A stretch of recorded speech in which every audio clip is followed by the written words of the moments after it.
Withdraw na naman tayo, guys.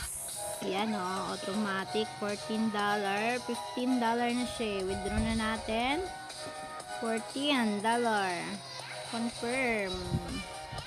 Uy, may natira akong $1. Yan na siya, guys. So, waiting ko na lang.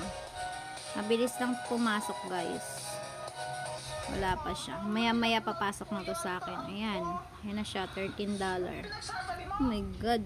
Laki ng kaltas. Isa. Under reviewing pa siya, guys. Laki ng kaltas, ha. Ayan siya, guys. Total amount ng withdrawing ko is $13. Nasa 130. Di ba unfair? Laki ng kuha ni ni Popo. Ayan, 705.78 marireceive ko. Waiting ko na lang siya. Ayan, number ko. Di ba, guys? Kung sino gusto sumali, just PM me, guys. Thank you so much. Babush!